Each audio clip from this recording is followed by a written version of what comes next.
세 가지 의미가 있겠네. 그러니까 이재명이 무죄다라는 것뿐만 아니라 이재명의 발언이 사실이다. 그리고 검찰이 너무 무리했다. 네. 그러니까 검찰이 너무 말도 안 되는 기소를 해놓고 네. 재판부의 소송 지휘에도 따르지 않고 너무 개판으로 이거 기소를 한 거다. 검찰은 봐봐. 정말 상상도 할 수 없는 내란 우두머리 윤석열이 구속 취소될 때 즉시 항고하지 않았습니다. 안 했어. 보통 항고하지 않았습니다. 그것도 안 했어요. 김성훈 구속영장을 3번이나 기각시켰습니다. 네. 김성훈 구속영장 심사받을 때 가지도 않았습니다. 그랬던 검찰이 이재명 무죄 선고가 나자마자 상고하겠다는 입장을 냈어. 아 이거 심우정. 이거 이렇게 돈 잘 벌고 돈 많고 돈이 뭐 어마어마하잖아요. 지금 보니까 재산이. 그렇죠. 100억 정도 되죠. 121억. 121억인데. 아이고 뭐 이런 사람이 그 딸 특혜 채용 의혹까지 지금 터지고 거기다 장학금도 받았잖아요. 예. 아니 애는 착하다면서. 아니 뭐 아주 문제가 많아 보여요. 사람이 겉보기하고 다른 거죠, 그러니까. 보기엔 착해 보였어. 딸 특혜 채용 의혹 터졌는데 맞아요. 그 딸의 돌잔치 간 사람이 여기 또 있어. 돌잔치까지 갔다고요? 그 최강욱이. 아유 정말 돌잔치 그 딸의 돌잔치를 갔었어. 그래서 그 딸의 돌잔치 가서 축하해 준 사람이야. 나쁜 특혜 놈의 자식이. 예. 딸 햇살론 받을 때 우리 집에다 알려줬어야지. 지네 집이 그거 받을 일이야? 네. 이게 자. 이렇게 돈 많으면서 나한테 밥 산 적도 한 번도 없는 맨날 나한테 얻어먹고. 진짜로요? 지네 처갓집이 저 연필 만드는 데인데 연필 한 개를 안 가져오고. 나쁜 놈이야. 아 그래요? 보면 있는 놈들이 더해. 그럼. 알겠습니다. 지금까지 아무튼 뭐 부러워서 짜증 내신 것 같고 네, 오늘 이제 내용으로 좀 들어가 볼 텐데요. 네. 이재명 대표의 항소심 이야기를 좀 해볼까 합니다. 이 결과 전혀 예측 못하셨겠죠? 아니 반은 맞고 반은 틀렸어요. 솔직히 말씀드리면. 네. 그러니까 고 김문기 차장 관련 부분은 무죄 가능성이 꽤 있다고 봤어요. 그거는 처음에 기소된 내용이 좀 이상해요. 그래서 저거는 조금 뭐 1심하고 판단이 달리 나오겠다 싶었는데 네. 백현동 관련된 부분 그러니까 국토부에 협박이 있었다고 한 네네네네. 부분은 1심하고 같은 결론 아닐까 했는데 그거를 이제 다소 과장된 표현이다 이렇게 항소심은 판단했더라고요. 네, 압력을 네. 이제 협박으로 그렇죠. 이야기한 것은 이제 그냥 개인의 과장된 그렇죠. 표현이다. 그러니까 뭐 그건 견해 차이죠. 견해 네. 차이. 네. 반은 맞고 반은 틀렸어요. 네, 그냥 틀린 거죠.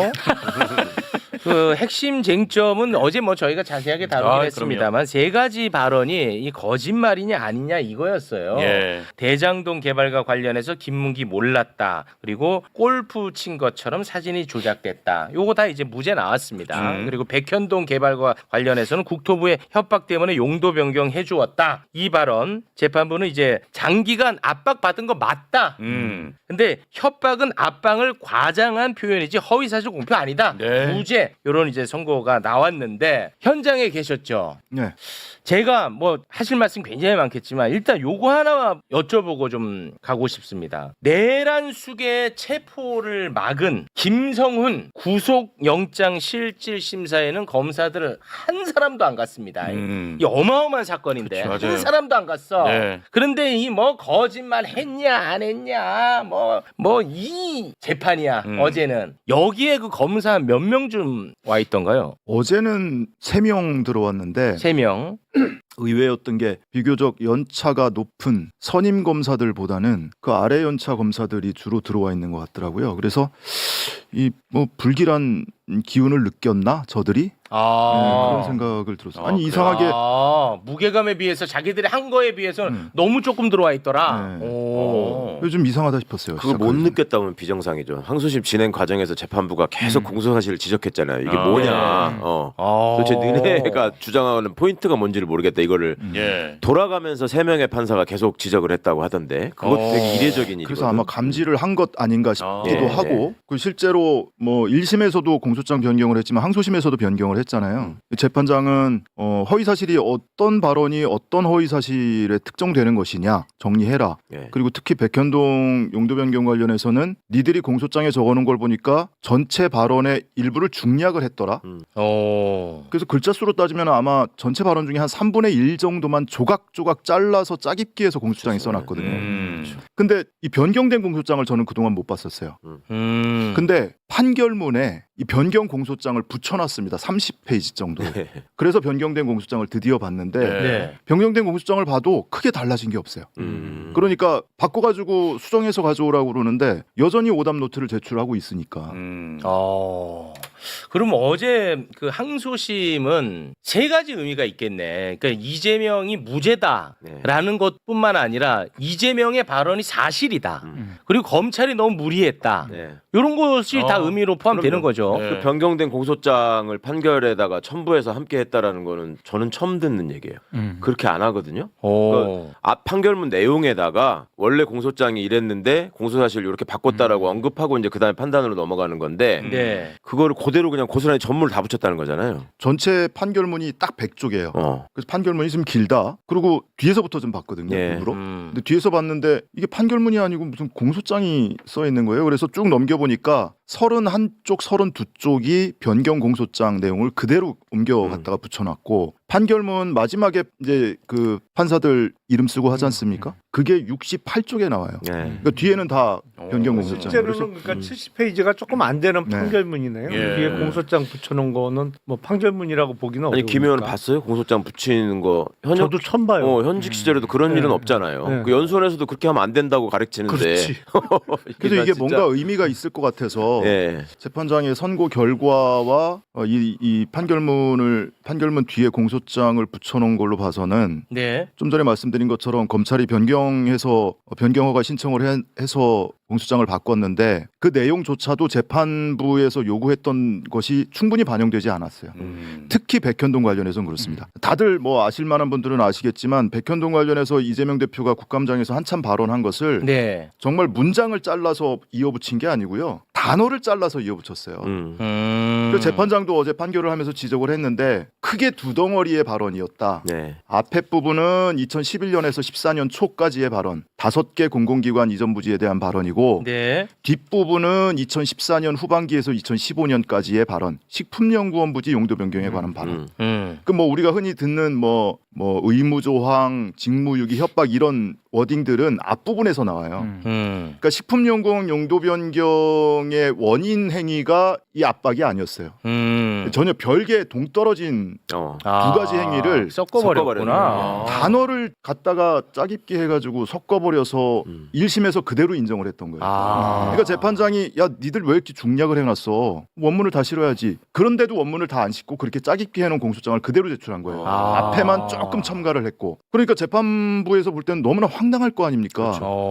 그래서 설치를 하면서도 김문기 씨 관련 발언에서는 검찰이 공소장에 적어놓은 이재명 대표의 발언이 부분 추출돼 있다. 그래서 우리가 원문을 보고 판단할게. 그래서 판결문에다 원문을 박스 쳐가지고 그대로 다 옮겨놓고. 기재를 네. 해놨고요. 백현동 관련한 발언도 마찬가지예요. 중략돼 있는 것이 여전히 중략된 채로 제출을 하니까 재판부가 전체 문장을 정말 세분화해서 7가지 발언으로 쪼개서 판시를 했어요. 그 국민의힘에서 이 판결 나오니까 저 이상하게 생긴 사람 누굽니까? 그 권영세인가요? 다 이상하게 뭘 생긴 걸로 그러지 마세요. 뭘 이상해요. 그건 주관적인 인식. 그러니까 주관적인데. 네. 적어도 근데 허위사실 공표는 아니야. 의견을 표명한 평가의 문제이기 때문에 그 말씀하시는 거 지극히 같아요. 주관적인 표현. 그 앞부분 김문기 씨 관련한 발언에서는 현미경으로 들여다본 듯 판결을 했고 백현동 관련해서는 망원경으로 보듯이 뭉뚱그려놨다라고 표현을 했는데 판결문 안 읽어본 거예요. 네, 안 읽어본 거지. 오히려 백현동 관련해서는 그 국감장에서의 한목의 한 발언을 7가지 발언으로 세분화해서 쪼개놨어요. 모두 발언, 그리고 내용 발언, 설명 발언 5개, 그리고 정리 발언. 그거를 재판부가 설시한 것이나 이 판결문을 봤다면 이거를 망원경으로 뭉뚱그려놨다고 얘기를 할 수가 없죠. 아니 기사만 성실히 봐도 알겠더만은 그거는. 그러니까 그냥 비판을 위한 비판, 비난을 위한 비난을 하는 거지 내용에 대한 어떤 인식은 없는 것 같고 굳이 이제 재판부의 입장을 조금 추측을 해보자면 그러니까 검찰이 너무 말도 안 되는 기소를 해놓고 네. 재판부의 소송 지휘에도 따르지 않고 너무 개판으로 이거 기소를 한 거다. 근데 이제 기존의 법원의 관례상 공소권 남용으로 이걸 털어버리기에는 좀 부담스러우니까 한번 실상을 보시라. 기자들이 지금 어떤 수준인지 그런 것 그런 같아요. 의미인 것 같아요. 상고심 보라고 예. 일부러 판결문 어차피 기록은 올라가겠지만 그렇죠. 판결문에 아예 한목으로 그냥 묶어서 비교하면서 한번 보시라고 이렇게 해놓은 것 같아요. 그러니까 상고를 염두에 둔 것으로 해석이 된다는 첫 거군요. 번째는 상고심에 어떤 다른 딴 저거를 번복할 수 없도록 하는 걸 염두에 둔 게 큰 것 같고 두 번째는 이제 부당한 정치적 공격으로부터 니들 돈으로 한번 봐라. 한번 봐라. 이렇게 하면 이게 짜집기지 이게 공소장이냐 이런 거죠. 그리고 또 혹시 뭐 주목할 부분들이 좀 있었습니까 현장에서? 제가 이 법정에서 이렇게 쭉 들으면서 느낌은 사실은 앞부분에서 이거 불안한데 이런 징조가 느껴졌어요. 왜냐하면은 이 소송 조건과 관련해서 법리적으로 아니라고. 주장한 부분들 있잖아요. 이거 뭐 공소권 남용이다. 네. 그리고 특히 우리가 강조를 했던 국회 증언감정법상 네. 이 법에 의한 처벌을 받는 외에 어떠한 불이익한 처분도 받지 아니한다라고 돼 있어서 네. 검찰이 공직선거법으로 기소하는 거는 이건 잘못된 것 아니냐. 만약에 그 발언이 허위였다면 국감장에서의 발언이 허위였다면 국회 증감법에 따라서 국회 고발을 통해서 기소를 했어야지. 그렇지. 검찰이 공소권 없는 기소를 한 것이다 이런 주장을 했었는데 네. 그거를 기각하면서 그러니까. 시작을 하더라고요. 그래서 저는 아직도 그거 찝찝해요. 이거 불안한데 그러고 나서 이제 고 김문기 씨 관련된 발언 이거는 뭐 크게 놀라지는 않았어요. 충분히 저렇게 판단하는 게 합리적이지. 백현동 넘어가면서 하나하나 이렇게 논파를 해나가는데 그래도 뒤에 가서 다만 뭐 또 그럼에도 불구하고 뭐 이런 게 나오지 않을까. 항상 그래 왔으니까. 계속 마음을 졸이면서 네네. 왔는데 끝까지 완벽하게 무죄 판결을 하는 걸 보면서 정말 법정에서 소리 지르고 싶더라고요. 근데 지나고 나서 살짝 다시 생각을 해보니까 이게 만약에 국회 증감법 위반이어서 공소권이 없는 기소행위를 한 것이다 그러면은 이제 공소 기각이 되는 거잖아요. 그럼 내용을 이제 못 다투니까. 사실관계 다루지 않고 그랬을 경우에 대법원 상고심 가면 그 어차피 법률심이니까 이거 법 적용 잘못한 거야 뭐 이런 판단이 나올 수가 있잖아요. 네. 그래서 여전히 국회 증감법은 이거 적용 대상이다라고 개인적으로는 생각을 하는데 결과만 놓고 보면 상고심에서 어떤 결론이 나오느냐를 가지고 따지면 오히려 유리한 조건은 만들어졌다 이런 생각도 좀 들어요. 대법원 몫으로 남겨둔 측면도 보이고. 근데 어제 선고할 적에 이재명 대표가 자리에 앉아 있었어요, 서 있었어요? 1시간 36분 동안 설시를 했는데 계속 앉아 있었고요. 시작 전에 표정이 굉장히 긴장된 듯한 표정으로 느껴졌어요. 네. 입을 앙다물고 그리고 이제 재판장이 낭독을 할 때 뭐 눈을 감았다 떴다 하면서 정면을 응시하고 그랬는데 끝나고 이제 주문 낭독할 때 그때는 다 기립을 했죠. 주문할 때만. 그러니까 그것도 그 재판부의 어떤 성향이나 의도가 표출되는 장면 중에 하나거든. 잘 인식을 못 하시는데 저 같은 사람은 그 보셨잖아요. 난 판결 선고할 때 1시간 넘게 서 있었잖아 그냥. 왜요? 이 같은 미우니까 재판부잖아요. 서는 거지. 같은 재판이죠. 아니 이 재판부 말고 다른 재판부에서.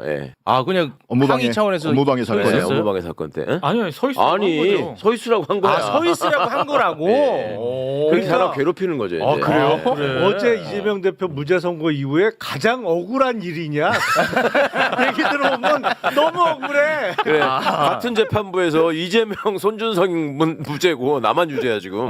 진짜 현명해. 솔로몬 재판부. 솔로몬. 네. 정말 흉악범이야. 하지 마 제발. 아니 심지어는 이런 경우도 있었어요. 판결 선고를 주문까지 다 낭독을 해요. 중형을 선고해요. 그러고 나서 피고인 보고 할 얘기 있으면 해보라고 하는 경우가 있어요. 그 정말 잔인한 거죠. 그런 경우도 있었어요. 네, 이 재판이 이제 공직선거법 위반 혐의잖아요. 네. 근데 이것과 관련해서 요즘 뭐 저의 멘토입니다. 정규재 선생님께서 입장을 낸 게 있는데 나는 요거는 이 법조인 분들이 계시니까 이게 타당한 주장인지 한번 좀 궁금해서 여쭤보려고 영상을 좀 따왔거든요. 오디오로 잠깐 좀 듣고 오겠습니다. 제가 이재명이 무죄라고 주장한 이유는 두 가지입니다. 하나는 공직선거법 위반에서 예를 들어 징역을 들어가서 살아라 하는 징역형 또는 벌금 100만 원 이상의 형을 받으면 당선 무효인 형을 받았다고 언론들이 보도를 합니다. 당선 무효형? 이재명은 낙선자잖아. 공직선거법은 기본적으로 당선된 사람을 당선 목적으로 거짓말을 한 사람을 말하자면 이때는 당선을 목적으로 적극적으로 무언가를 거짓말을 했다는 것을 의미하는 거죠. 당선을 무효로 만드는 벌칙을 주는 겁니다. 처벌을. 그동안에 검찰에서 이런 식으로 사람을 처벌해 왔다면 그 횡포죠. 죽이고 싶은 자에게 딱 걸어서 죽이는.